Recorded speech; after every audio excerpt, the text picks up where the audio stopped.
Uh, for myself daily, more and more that I become more conscious, I realize that where others are still holding, in general, and other people in general, and other people in my life as well.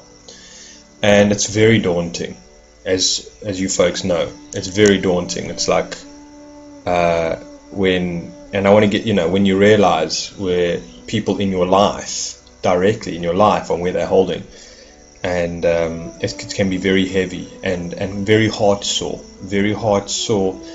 and sometimes almost, what do we do with it? Like, understanding, this is the title of the video I actually wanted to call it, appreciating and understanding and being realistic and being honest with our expectations on others, and where other people are holding in their own selves, and what they are about, okay, and their limitations. That was it. To be reasonable where other people's limitations, the people in your life, okay, and how important that is. And it's amazing because for so long we've been playing a game with one another that I won't see, or not even that, I'll sometimes, like, not I won't only just see your flaws or your sleepingness or your unconsciousness, or I don't know, your how destructive you are, or how dark you become, or what kind of real sort of, I don't know, undesirable individual you become. Like, we do play that game, like, we're not going to point it out to one another, but also we can't point it out to one another because we can't even see it for ourselves. I'm saying we don't even understand the level of nihilism or narcissism in the other person, right?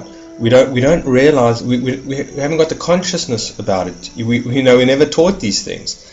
We're just taught that people are just scoundrels, in a sense, and this is just the way that they are, and it's natural, and you don't see them for who they really are on a psychological, spiritual, conscious level. You don't see them, right? It's just people, or whatever it is. Like, you don't understand narcissism.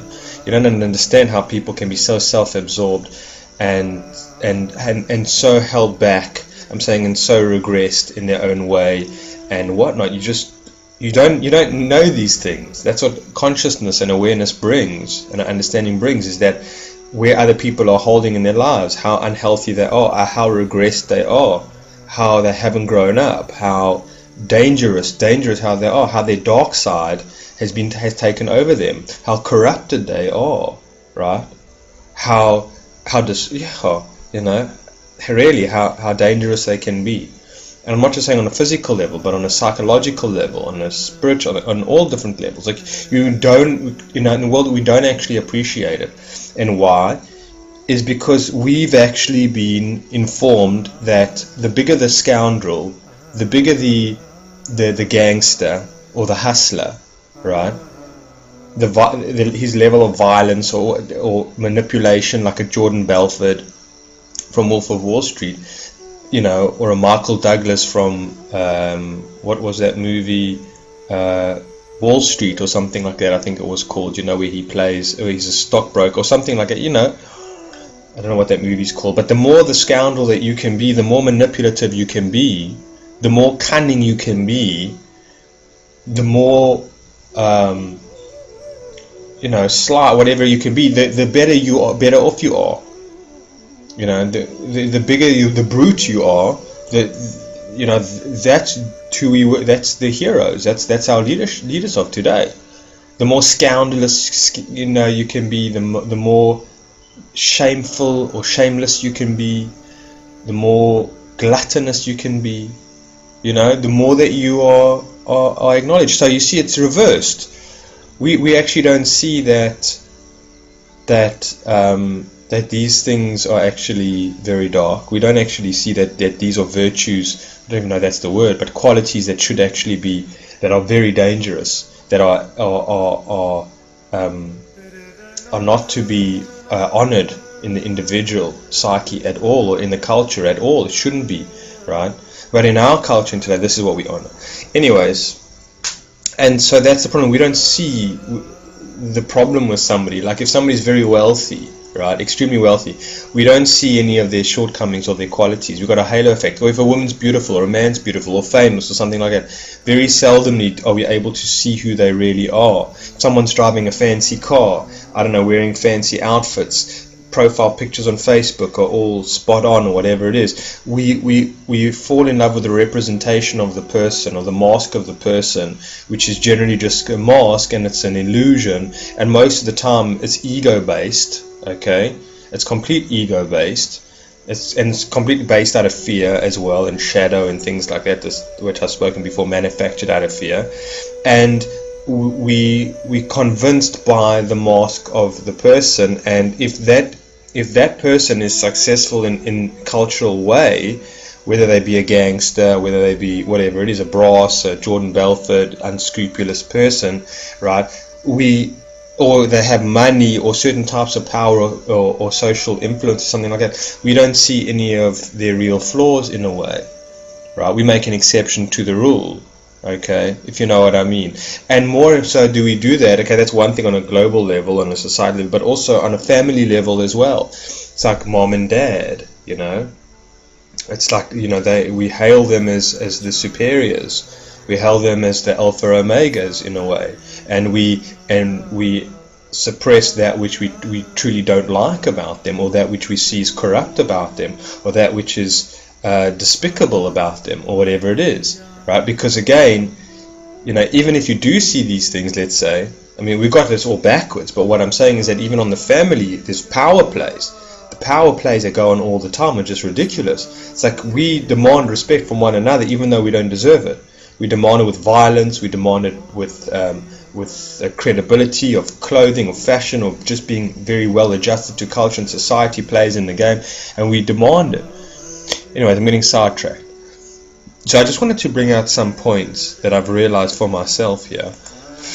Is that I wrote 1 or 2 points down, or maybe a bit more than that. No, that's the wrong one. Sorry. I wrote some points down, like for myself, when you realize where other people are holding in your life, just so this is coming back to what I'm saying. So for one, you realize that you can't really rely on them for much at all, and you have never been able to really rely on them. It's mostly been false.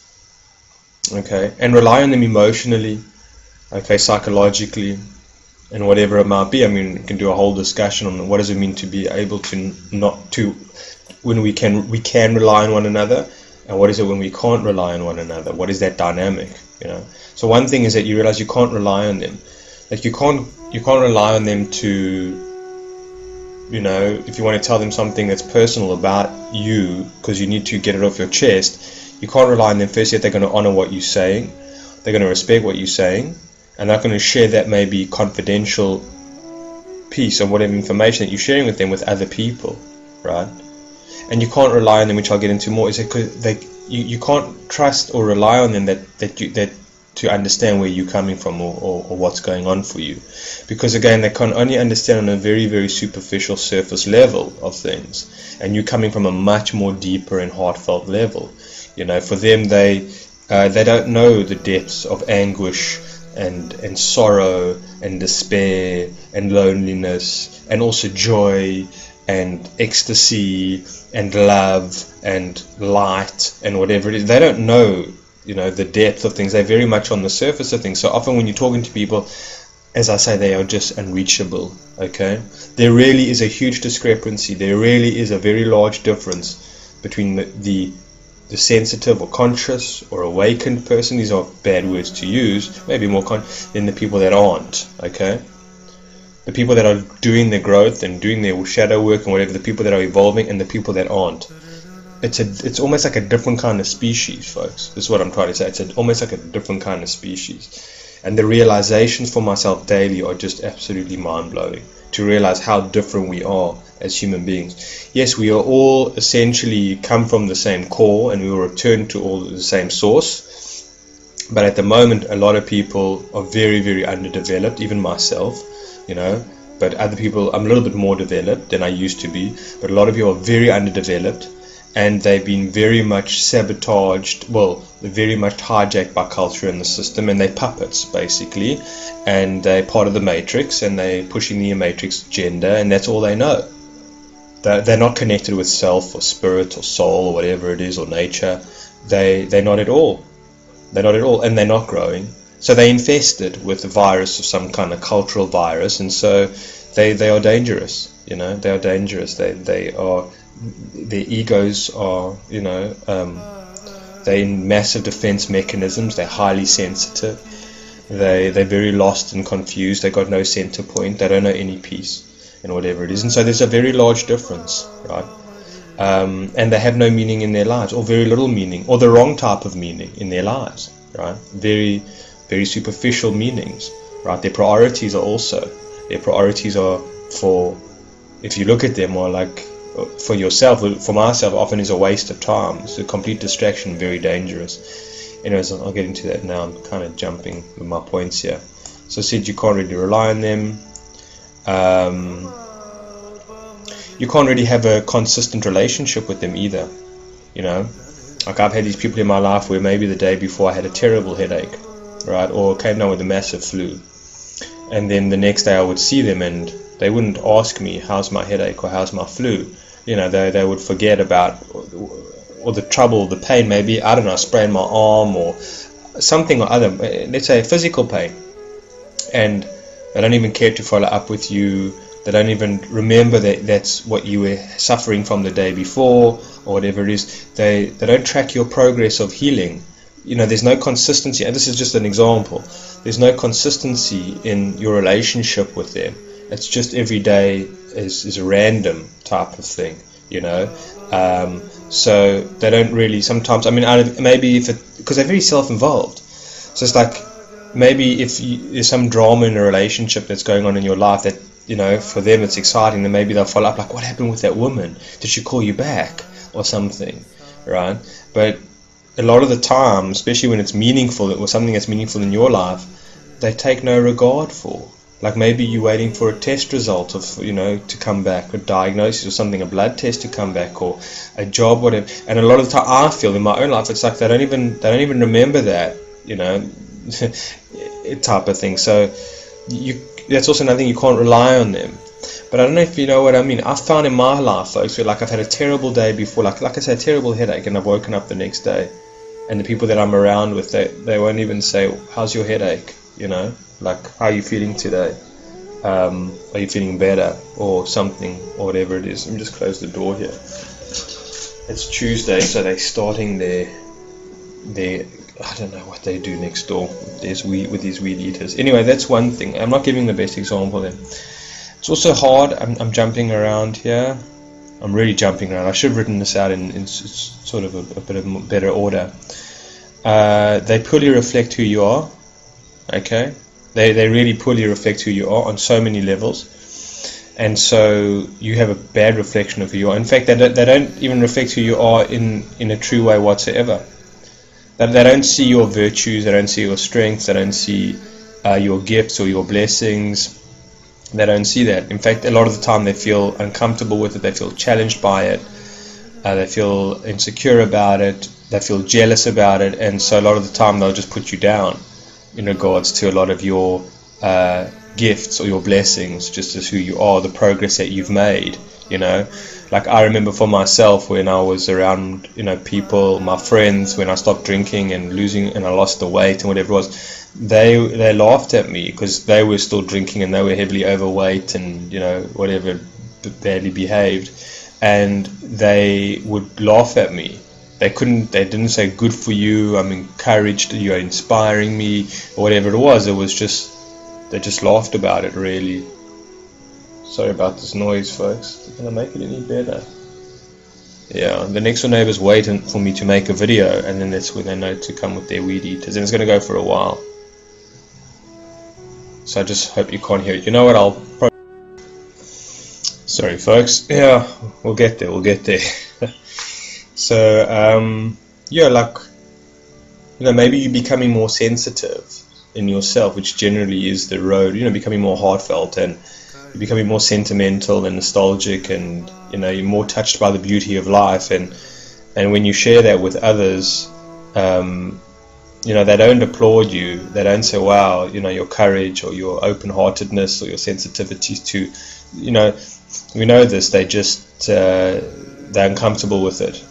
And so they poorly reflect who you are. In fact, it's not even a reflection of who you are. They give you often back, the feedback that they give you is often just their own darkness, in a way, really, their own shadow, in a sense, and their own insecurities by you doing something that's like, impressive to, it's their own insecurities that they're projecting onto you.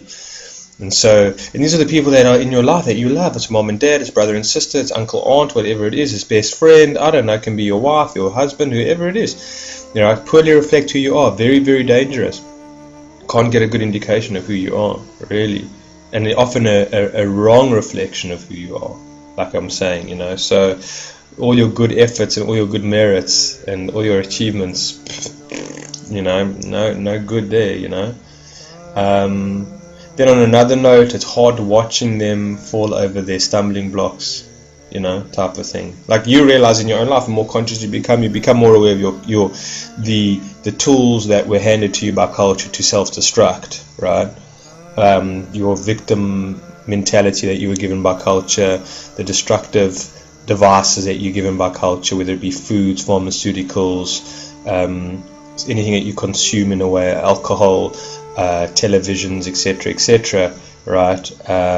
You start to see them, and you don't play that game anymore. And when you see others so involved and so dedicated to the destructive, self-sabotaging toys that culture gives them, it's very hard to watch, because even though all this is going on, they're not reflecting you well, you can't rely on them very much, they can't understand you, they're putting you down a lot of time, even though you still care for them.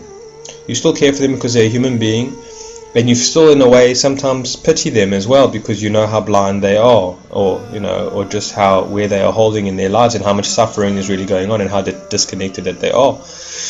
And so you really feel, so it's like you have such a contradiction going on inside of you, because on the one hand you just really want to be there for them, you really want to support, you really want to give advice or guidance. Not that they'll ever take it or care for that or even know what you're doing in the first place a lot of the time, right? But you want to pull that stumbling block away from them, from the blind man. You want to inform them, hey, you're walking the plank here, right? You're connected to something that's very dark, okay? Something that's very life defeating in a sense, and it's wasting your breath away. It really is, okay? Because you're addicted to culture, you're addicted to, the narrative and whatever it is, and the whole part of that is to disconnect. Culture is designed for the individual to be asleep, right? It is the matrix, is to be asleep, is to waste your life away or give of your service to the system, and not to yourself, right? Not to your own self-growth, purpose, whatever it is. It's to the system's purpose that was designed for you.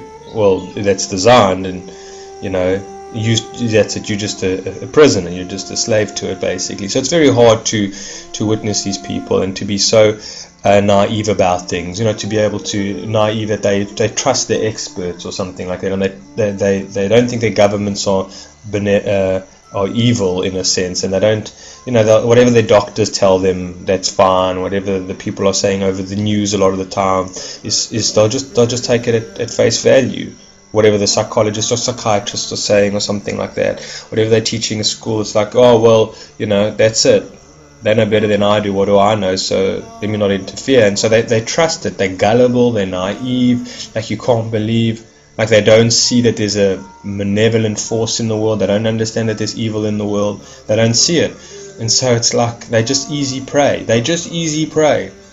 And so you watch it day by day, and that's devastating. And sometimes you say, well, you reap what you sow, and you want to, I'm having to put up with you. So now now you're being eaten by the system, by the beast in a way. And so that's what you get. And that's not how any of us really think or act. I'm saying when you become more sensitive and heartfelt and whatever it is, you don't become vengeful, and you just hope that the other person, is going to suffer because of what they're doing to you.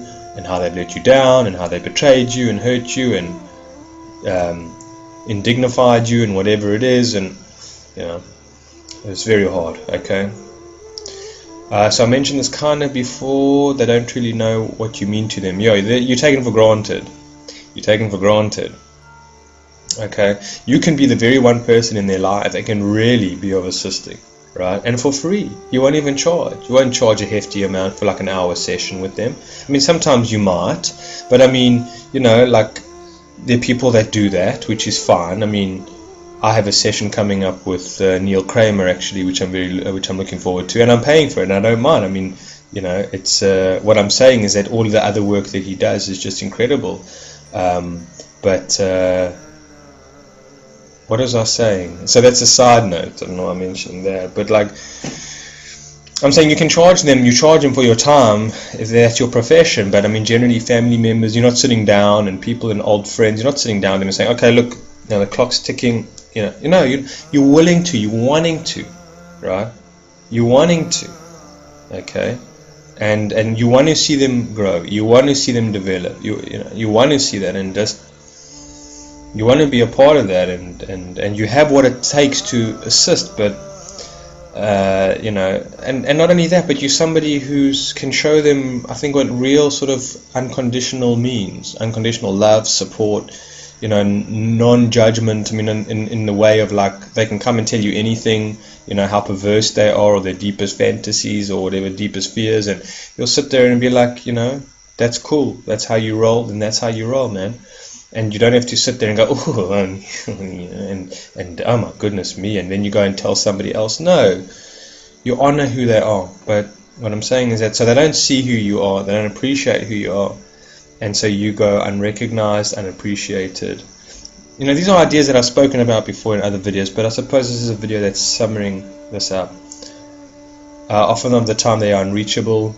They're so unreachable. I mean, they're not even present with you. They're on their phones all the time. If they're not on their phones, they're watching movies, they're in front of the television.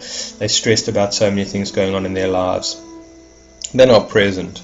They're really not present. And so majority of the time there are brief moments, like on a Sunday afternoon or something like that, where they'll be present for like 5 minutes, and then I'll call you and, hey man, I'm thinking about you. But most of the time they're not there, they're not reachable, they're not reliable, they're not consistent, and whatever it is. But I'm saying, when you want to reach out to them, really something's going on, maybe you want to talk to them about something, maybe you need them for something, maybe you need them to understand something. Maybe you're reliant on them financially. Maybe you work together with the person and you're needing them to come to the party, and this is something that's really important to you. Or maybe it's your boss and you have some kind of relationship, a nice relationship. You've been working for a very long time for the company, but you want to take a leave.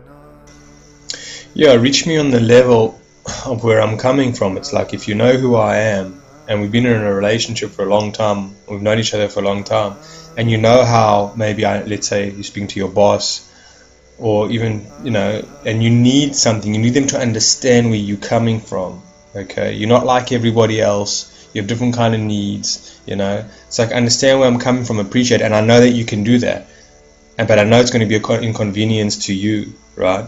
It's like sometimes when, I turn to somebody in my life and I'm being very sensitive, and they just don't want to deal with the sensitivity.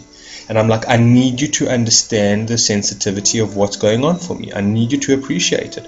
And they're like, they disregard it. I don't want to go there. I don't want to have to extend myself to your sensitivity, right? Or I don't want to acknowledge what you are saying, okay? Or maybe because I can't go that depth, for one, and it's inconvenience to me of what you might be saying, Anyway, that's a whole other discussion as well at the same time. So let's leave that there for now.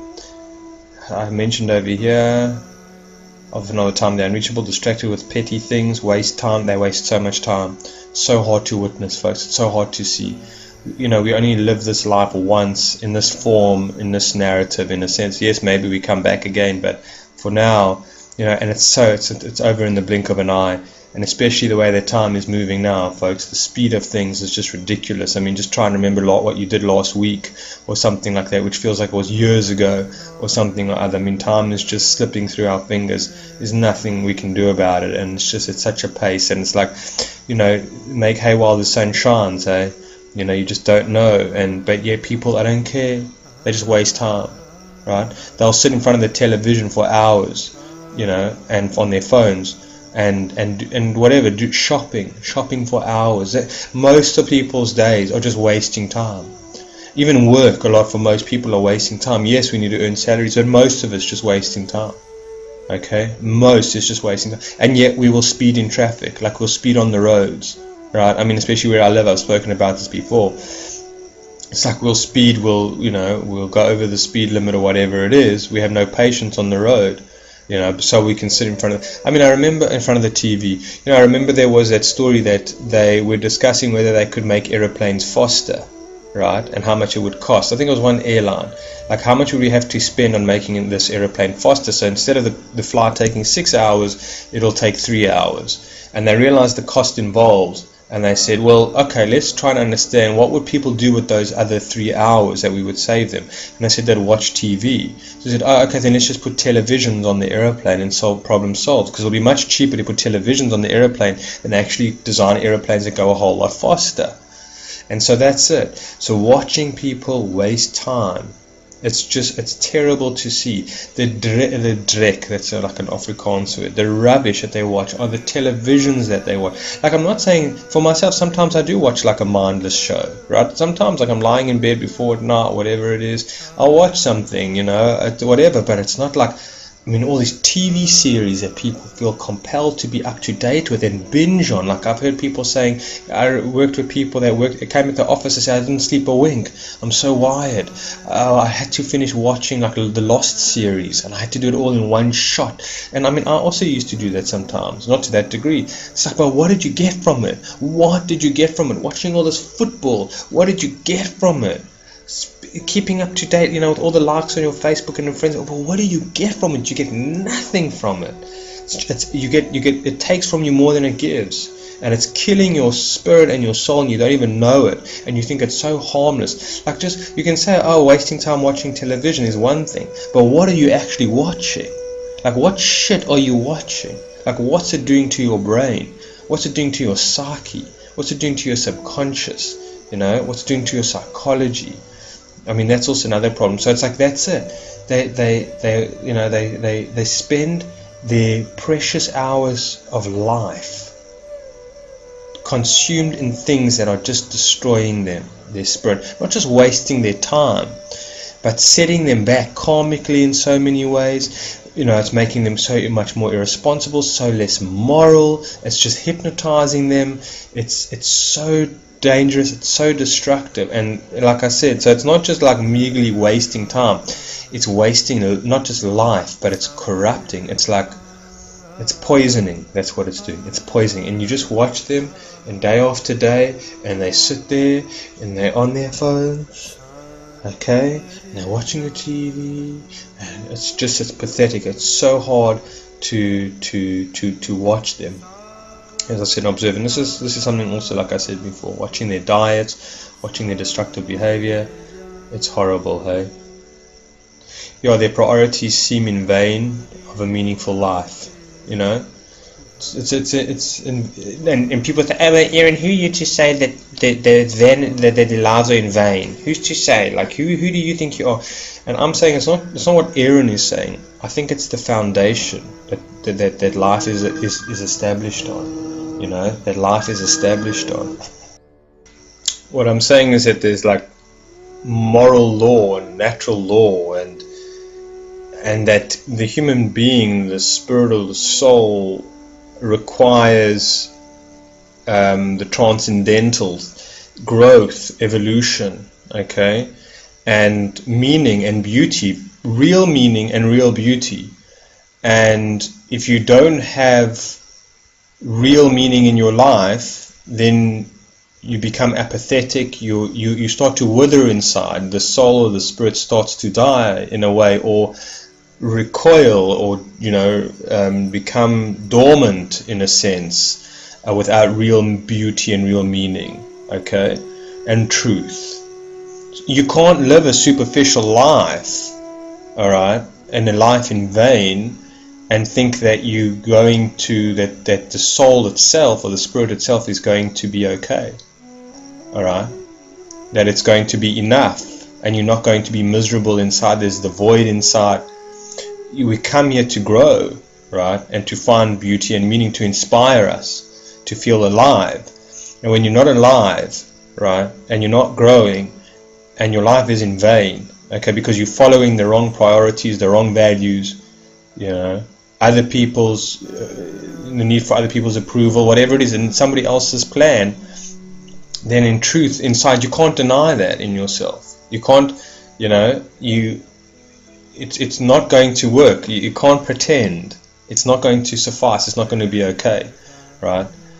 And so you're going to, you know, and that's it. And so that's what, from my point of view, that's what I'm saying, is that I'm not convinced by anybody who doesn't know themselves, who doesn't take time to think and meditate, is not growing, not healing, not evolving. There's no ways, or not in touch with beauty or truth or whatever it is. They don't even know what that is. That there's something of substance. There's nothing there. They're ghostly figures in a sense, and dangerous as well at the same time. Another thing is constant drama is unfolding in their lives all the time, in people's lives. You know, constant drama, more and more drama in their lives. They're overwhelmed and stressed. And also the problem is that they don't know how to solve any of this. Now, I'm not saying for myself that there isn't also drama in my life, right? But I don't find there's as much drama as there is in my life as in other people's lives. I don't know.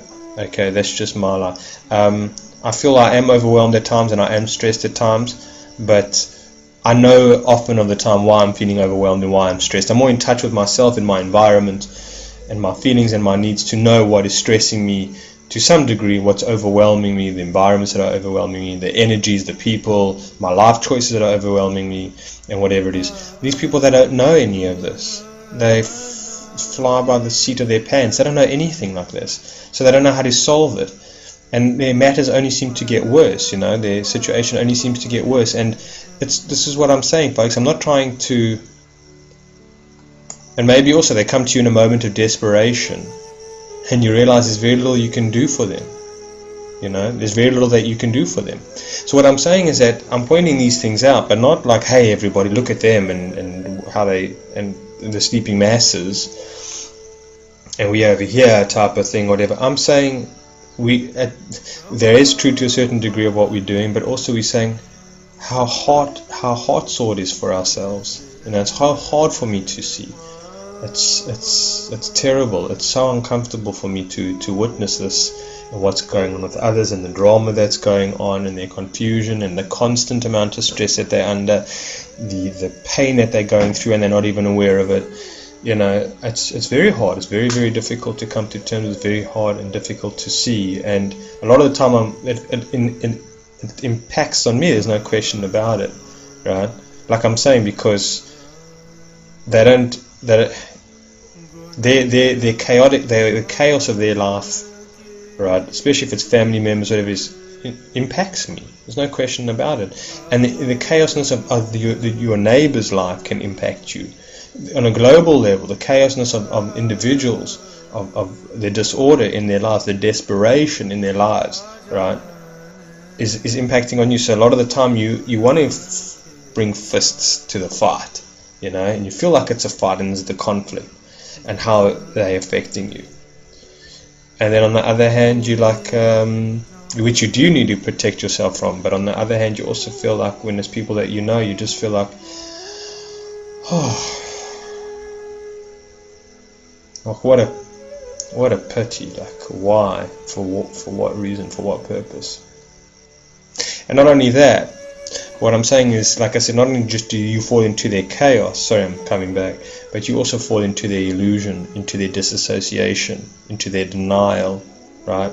You become, you don't realize it, but it's like, it's contagious, right? You fall into their sleep, you fall into their dream, you become another character in their dream, and if you haven't got a strong enough knowing of who you are, you just become that character in their dream, the character that they want you to become, or that they need you to become, or that you need to be playing for them. and a lot of the time we don't even realize it, because we are so susceptible to it, because we've been doing it most of our lives before we knew any better. I'm saying for myself, I've been doing most of my life before I knew any better, but now I still know better, but I still feel them trying to pull me in all the time, not consciously, but they wanted me to come down to their level of an understanding, right, of operating. And so for myself, I really need to lessen who I am a lot of the time, and it's very difficult there. It's very difficult. It's very hard sore as well. It's like these are the people that, I mean, I wish sometimes to move away from them, not be involved in them, but sometimes it's because I need resources from them or some kind, whatever it is. And you know how it is, folks. You know how it is. Maybe it's just physical resources, financial resources, or opportunities that they can give you, you know, whatever it is that can make your life easier. And so you're dependent on them in a certain way. And so you're needing to, you know, be a character in their dream in order for them to assist you in where you need to be assisted. And it's such an awful, terrible game to be playing. It's so disgraceful. It's so difficult, but, you know, that's what it's called for sometimes. It's very sticky and tricky, this, what I'm talking about. Alright, folks, I've said, I think, what I've needed to say, and it's been worthwhile. It's been worthwhile, so I appreciate you taking the time, and we will certainly chat soon. Take care.